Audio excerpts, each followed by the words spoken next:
ঈদ মোবারক, ঈদ মোবারক। ঈদুল আজহার আজকের এই প্রথম লগ্নে আপনাদের সবাইকে জানাচ্ছি ঈদ মোবারক।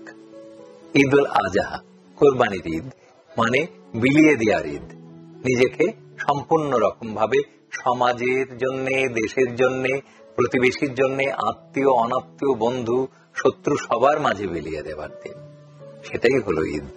ঈদের উদ্দীপনা শুরু হয়েছে হযরত ইব্রাহিম আলাইহিস সালামের উদ্দীপনা থেকে, বা তারই নিদর্শন থেকে, বিলিয়ে দেওয়ার উদাহরণ হিসেবে। সেইখানে কোনো ভোগবাদিতার কোনো সুযোগ নেই। সুতরাং কোরবানির পশু কিনছেন, কোরবানির পশু রান্নাও হচ্ছে, কেটে জবাই করে রান্নাও হচ্ছে, এখান থেকে বিলিয়ে দেওয়ার চেষ্টা করুন। নিজেকে নানান রকম ভাবে খেয়ে নিজের ওজন বাড়ানো বা নিজের রোগটাকে আরো বাড়িয়ে দেওয়ার চেষ্টা করবেন না। কারণ এই ঈদ যেন আপনি সুন্দরভাবে পালন করতে পারবেন তখনই যখন দেখবেন যে আপনার দেহের ভেতরে বাড়তি কোনো রোগ, বাড়তি কোনো মেদ, বাড়তি কোনো ওজন যোগ হলো না, বরং এই ঈদের দিন থেকে আপনি সুস্থ হওয়ার ধাপটা শুরু করলেন। তবেই আপনার ঈদ হবে মোবারক, কারণ এটা বিলিয়ে দেওয়ার ঈদ।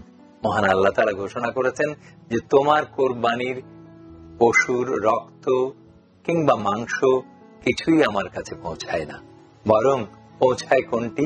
পৌঁছায় হচ্ছে তোমার হৃদয়ের যে আল্লাহর জন্য ভীতি, বা তোমার স্রষ্টার জন্য যে ভীতি বা ভালোবাসা, ভয় মিশ্রিত ভালোবাসা, যেটাকে কোরআনিক ভাষায় বলা হচ্ছে তাকওয়া, সেই তাকওয়াটাই তিনি গ্রহণ করেন। সুতরাং আপনি নিজে ভোগবাদিতার থেকে বেরিয়ে আসুন এবং অন্যের জন্য নিজের সমস্ত কর্ম, সমস্ত উদ্যোগ, উদ্দীপনা এবং উৎসাহ নিবেদন করুন।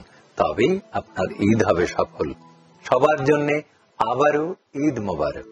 নিয়মিত স্বাস্থ্য বিষয়ক পরামর্শ পেতে আমাদের চ্যানেলটি সাবস্ক্রাইব করুন এবং বেশি বেশি লাইক ও শেয়ারের মাধ্যমে সবাইকে আমাদের সাথে সংযুক্ত হওয়ার সুযোগ করে দিন।